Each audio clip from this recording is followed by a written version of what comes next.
On the news tonight, Speaker Abbas celebrates Nigeria youth, calls for investment in youth development.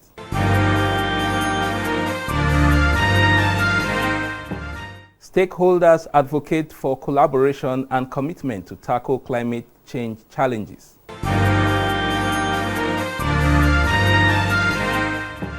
Plus, Benue State House of Assembly recalls suspended lawmakers.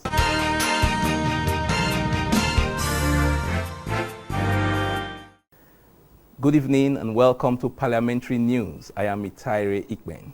We begin the news with the youth in focus as Speaker of the House of Representatives, Abbas Tajuddin, has stressed the need for Nigeria to invest more in young citizens, especially as they constitute a huge segment of the population.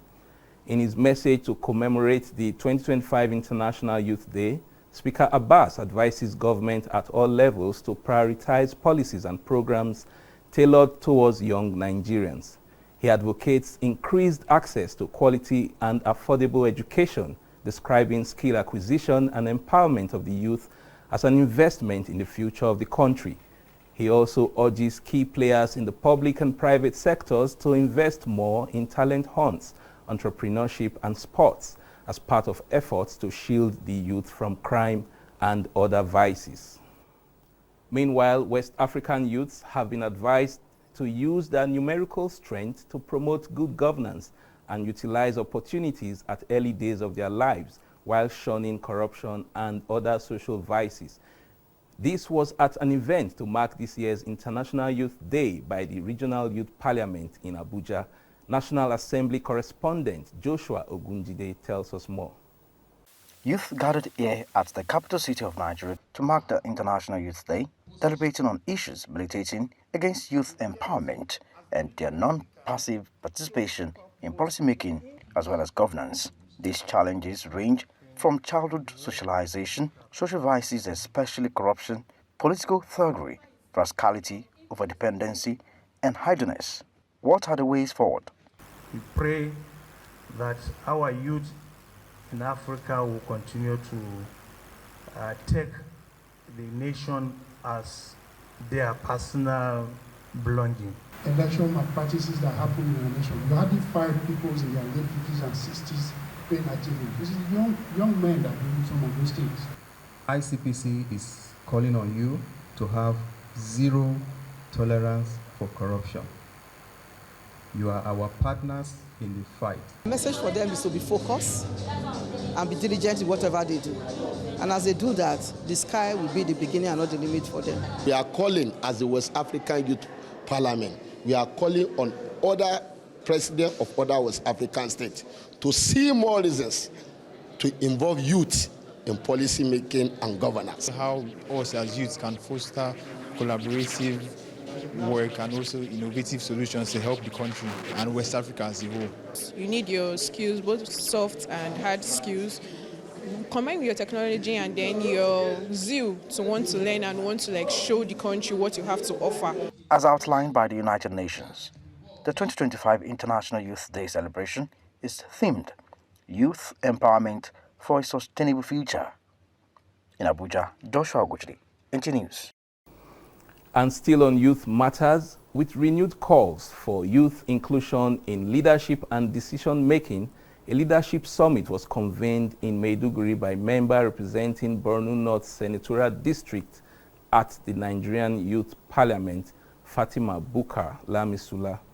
The Senator Mohammed Tahi Mongonu supported workshop is aimed at building capacity and inspiring active political participation among young Nigerians. Fana Umar completes the story. The summit, which brought together youth leaders, stakeholders, and advocates, focused on developing leadership skills, increasing youth involvement in politics, and encouraging meaningful contributions to national development.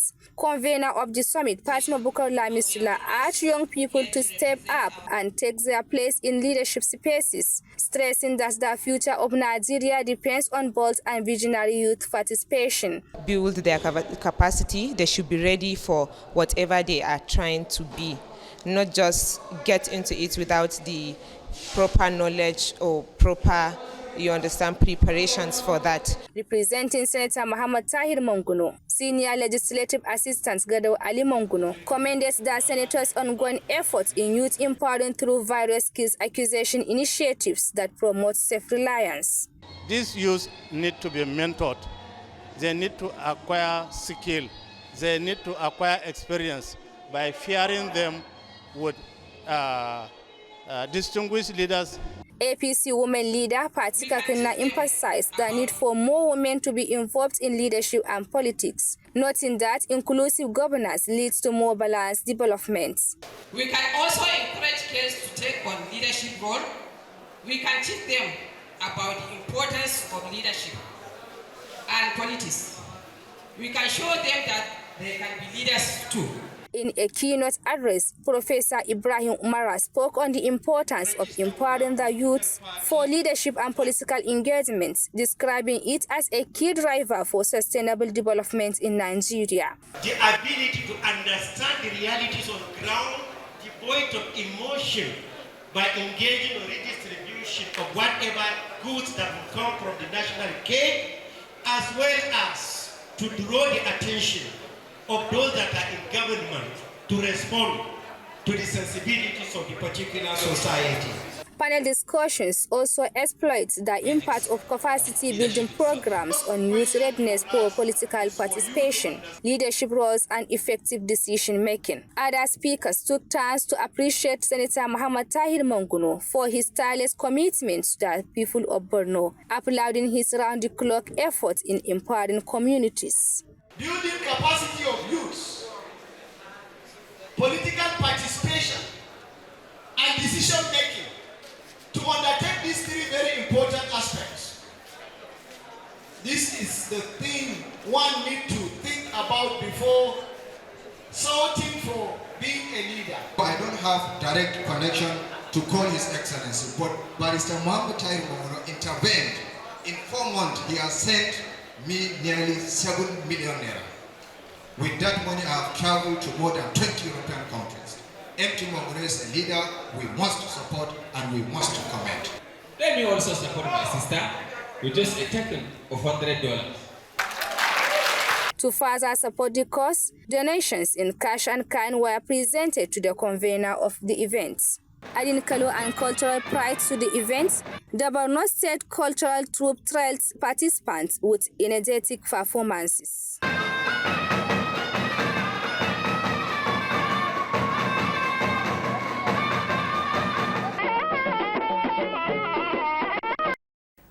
We are now being joined by Comrade Adio Odunjo, a national youth activist and public affairs analyst. He'll be speaking on the theme of this year's commemoration of the International Youth Day. Glad to have you join us. And if I may ask, Comrade, in what ways can our West African youth be empowered amidst societal challenges? Well, one thing is significant. Today's celebration is a reminder that the strength of every nation lies in the youth. And we have come together to tell the youth that they are the bedrock of every development and growth of every nation. Like I've said in my lecture, we know that there are crises, there are corruptions here and there, but the major anti-corruption crusader are the youth. They don't need to wait for the EFCC or the ICPC. Every household has a youth. There must be an ambassador of the country, ambassador of EFCC, ambassador of ICPC. And further, I equally make a case that bad leadership starts from bad followership. The young people must know that they have a numerical strength to challenge the status quo. We are not just to be a partaker in the government. We must bring good tidings to the governance. And with that, we can have a government or a country that we all can be proud of. All right. There is also this perception that the political class believes youth do not have the financial strength to be voted for or participate in governance. Do you agree with these views? I want to disabuse the mind of people that youth cannot afford the form. No, it is because youth has mortgaged their conscience for peanuts If not for that, the numerical strength of the youth is enough to win any election. How many of each person participating in the process? They are fewer in number compared to youth. But because youth has mortgaged their conscience for peanuts, and my appeal for youth, they should consider the country first, not the peanuts that will not serve them for a very long time. All right, thanks for your insight and your time, Comrade Adio Odunjo. You are still watching Parliamentary News. We'll go on a short break at this time. The news continues in a moment.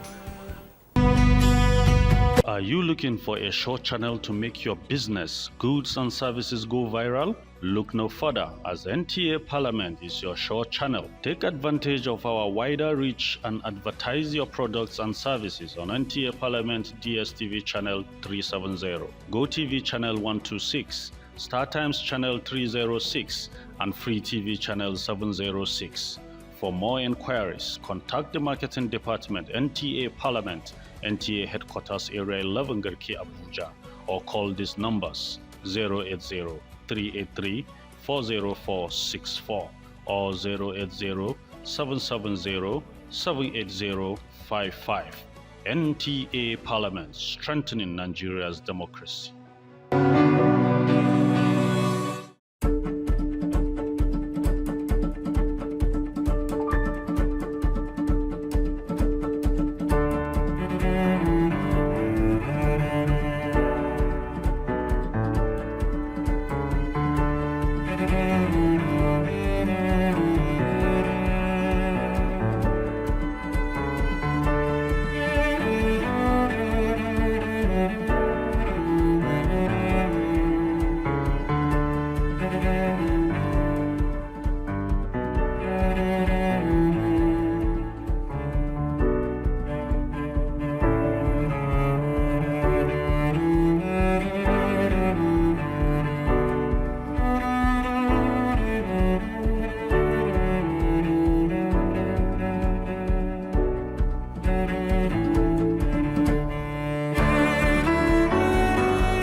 Thank you for staying tuned. Moving on, mitigating the effects of climate change dominated discussions at a two-day high-level parliamentary workshop on climate change and methane by the House of Representatives Committee on Climate Change and Security in collaboration with United Nations Development Programme. The aim is to legislate for climate resilience, providing effective oversight and policy development processes. National Assembly correspondent Issa Mohammed has more. Climate change is one of the most complex challenges globally, with negative impacts on health, food security, infrastructure, biodiversity, and national development. In Nigeria, the risk is intensifying by existing social and economic vulnerabilities, placing immense pressure on public systems. The Speaker, House of Representatives, Abbas Tajuddin, represented, says the workshop serves as a platform for sharing ideas, evaluation of policies, and chart the way forward. We will continue to engage ministries, department, development partners, and the private sector to improve access to climate finance, to strengthen project delivery, and integrate climate considerations into national planning. Until Nigerians begin to see physical things on ground concerning as mitigation against climate change, then begin to take it more seriously. As long as we keep talking workshops and everything, it will be difficult for people to actually believe what we are doing. The IPU has made climate change a central pillar of our work, reflecting the strong political will of our member parliaments. Stakeholders believed the knowledge gathered will shape Nigerians' ability to respond to climate crisis. In Abuja, Isa Muhammad, NTA News. And now to other news. A survey conducted across the 36 states of the Federation on elite consensus tallied around development and challenges in Nigeria has been presented at a stakeholders validation workshop. The research is the brainchild of the National Institute for Legislative and Democratic Studies as a capacity-building institution for national growth. Muhammad Rabiu Ali reports. The National Institute for Legislative and Democratic Studies Elite Consensus Project commenced 2 years ago with a methodology presented in March 2024 by the seasoned academics, civil society organizations, and practitioners from all walks of life to chart the course in galvanizing the views of the elites on key sectors of national development. At the presentation of the survey report, stakeholders appreciated Nigerians with the conviction that, working together by putting the country first, Nigeria will surmount current challenges and serve as a model to other countries. We are of the belief that contributing to galvanizing elite consensus for sustainable national economic growth and socio-economic development in Nigeria through this project would be a significant contribution by NILS aligned to one aspect of its mandate, that of democratic studies for Nigeria's development. There is, however, little agreement, particularly among the elites, on which of these elements to prioritize and the best strategies to adopt. At this difficult time, it has become essential to innovate ways of navigating this vicissitude by leveraging the country's intellectual resources to provide a way forward to Nigeria's many challenges. And it is in the interest of the elite to ensure that there is some inclusion of virtually all segments of society. There are countries that have done that, and they have made progress. As a follow-up, a national summit is to be convened that will bring various elites together to chart a course to meaningful development. In Abuja, Muhammad Rabiu Ali, NTA News. And now to state matters. The Benue State House of Assembly has recalled the 5 suspended members for tampering with the report on the investigation on financial misappropriation and abuse of office by Chairman Otukpo Local Government Council, Mr. Maxwell Ogiri. This followed a letter of apology written and signed by the members and which was read on the floor of the House. Grace Anyanlewa Ichekwa now reports. The suspended members are to resume sitting on the 12th of August 2025 with other members. Acknowledge that our action may have fallen short of the standard expected of us as member of this esteemed house.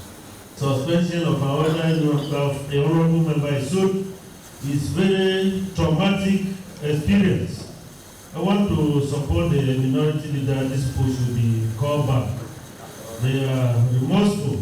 Those in favor that a suspended member should be recalled from the suspension after the apology letter say aye. Aye. And those against say no. The ayes have it. During plenary, a motion calling on the Benue State House of Assembly to recognize a Benue son, Master Joshua Obekpa Uguche, who performed excellently well at the Air Force Military School, Jos, was moved on the floor of the House by member representing Ogbadibo State Constituency, Mr. Samuel Agada. The House do note that he has won record-breaking prizes and set a new record in the Nigerian Air Force Military School, Jos, and also as the best graduate in the whole of Nigeria. let us give the best graduating students of the Father Adasu University the first right of refusal, that is automatic employment at the institution. And then where there is no space for them, they should be given employment with the Benue State government. Meanwhile, the Benue State Agency Against Quackery Bill 2025 passed second reading after debating on the bill.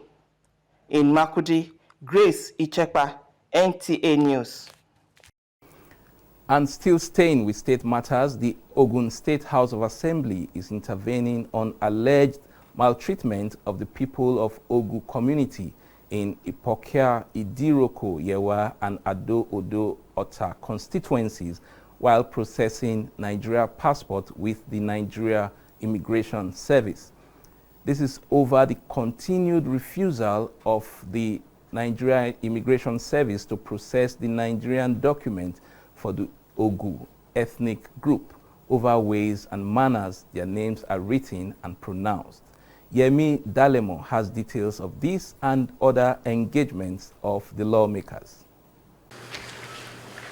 The lawmakers at plenary discussed extensively on personal explanation brought by the member representing Ipokia Idiroko State Constituency, Adebisi Oyedele, on the alleged treatment of his people, a tribe in that local government called the Ogu people, that whenever they approach the Nigerian Immigration Service, because of the name, the Nigerian Immigration Service are actually not attending to them as a Nigerian. And that is why the members of the Ogun State House of Assembly have resolved to invite and inform the Ogun State Commissioner for Local Government and Chieftaincy Affairs, and as well write officially to the State Controller of Nigerian Immigration Service in Ogun State, and also report this matter to the State Governor, Prince Dapo Abiodun, for urgent intervention. The lawmakers decried the lopsidedness in attending to people from Ogu tribe who are indigenes of Ogun State spread across the Bokia, Idiroko, Yewa, and Adodo state constituencies by the officials of the Nigerian Immigration Service over how their names are written and appear on official documents. Anytime there are people, particularly those of the Ogun extraction, wants to get their passport, they have been facing the first series of challenges, particularly when it comes to a name that they are not very used to. My questions are, one, are we not Nigerians because we are a global extraction? This is that happens like 3 times, 4 times, the issue of immigration that I said. Even of recent, I sent some documents to him. Yes. The person that went to the immigration, he got letter from chairman, council chairman down in Ikea. He got from KBC, because of the name, even the issue of fuel, as we are talking now, there's some area and area that they can't get fuel because of they are close to border. For this not to continue, we would like you to use your good office to appeal whether to the governor or to the immigration controller to please believe that in this state, Ogun people are also very, very important. And for them not to continue to be denied their rights. We have to do a letter on this to the State Controller of Immigration and to the Commissioner for Local Government and Chieftaincy Affairs, that they have to see to this impurity. And at the same time, we have to write to His Excellency, telling him, intimating him what our people are facing because of bureaucratic bottleneck.